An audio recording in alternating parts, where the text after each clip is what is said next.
Hello, welcome to my YouTube channel. I'm Bailey Allenbeck, owner of Midnight Mama Sleep Consulting. And today we are going to talk about how long should naps be. This is a bit of a tricky one because some babies nap way longer than normal and some really don't nap that much.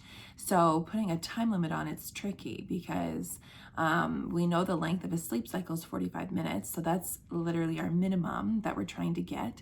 But then we also want to try to stretch our babies a little bit to get them to nap a little bit longer. I remember feeling really frustrated as a new mom as I saw other moms posting on their Instagram or their Facebook pages of how they had to wake their babies up all the time from naps and how nighttime sleep was going so well. And here I am struggling with my child who did sleep pretty good at night, but his naps were terrible and I could only guarantee a good nap if he was in his car seat. So that meant that we were out and about all the time because he was sleeping in his car seat in the car or the stroller. And I just felt really frustrated that I didn't have this great napper. So I began to do some research on how long should babies nap, and the answer really varies.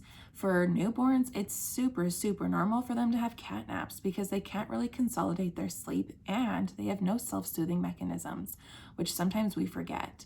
So we're really helping them fall asleep all the time, which is totally fine.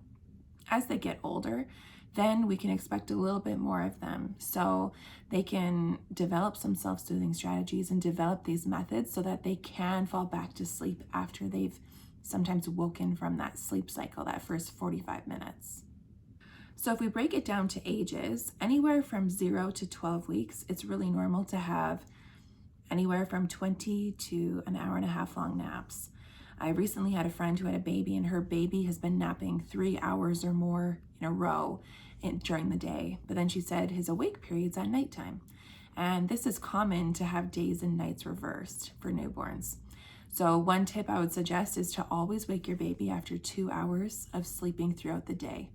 So if they go to sleep at 9 a.m., then I want you to wake them by 11 a.m. Because these first few weeks and months especially are really important to establish a feeding schedule.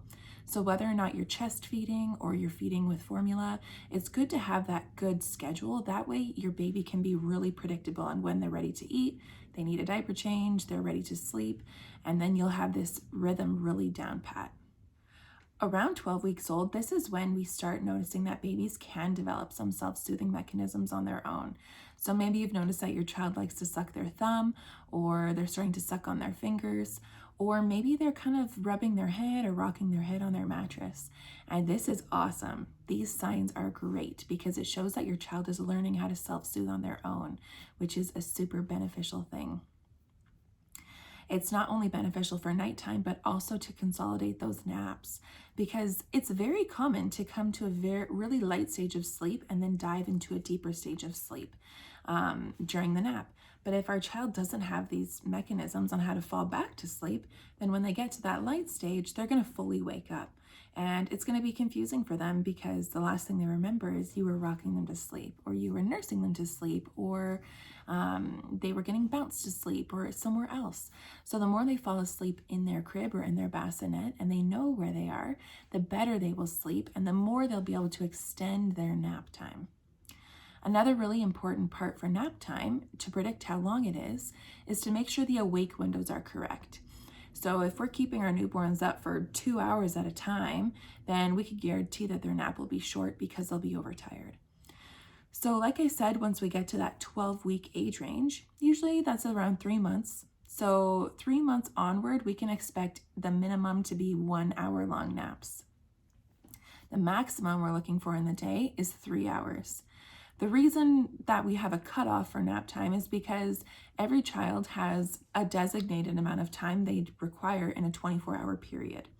So if your child is sleeping too many daytime hours, then there's no way that they'll be able to do a full nighttime sleep for you, the 12 hours. It will just be too much. So what I like you to do is to wake your child after 2 or 3 hours, feed them, have their appropriate wake window, and then you put them down for another nap. So what I'm kind of getting at here is there isn't a number or an amount of time that your child should be napping. Like I said, the length of a sleep cycle is 45 minutes. So that's really our bare minimum. Our minimum should be an hour of sleep in the crib.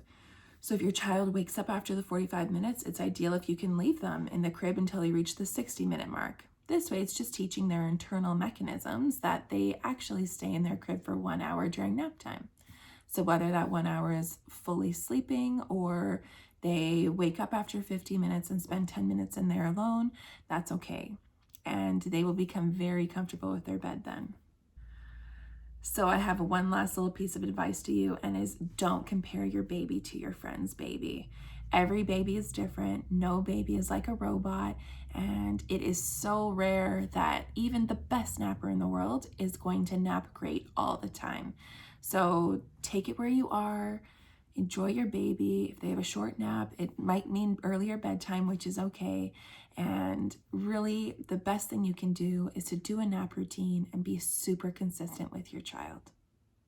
I hope you enjoyed today's video. If you would like to see more, please like, comment, and subscribe. And I will be posting more videos. If you would like to see anything specific, please leave it in the comments.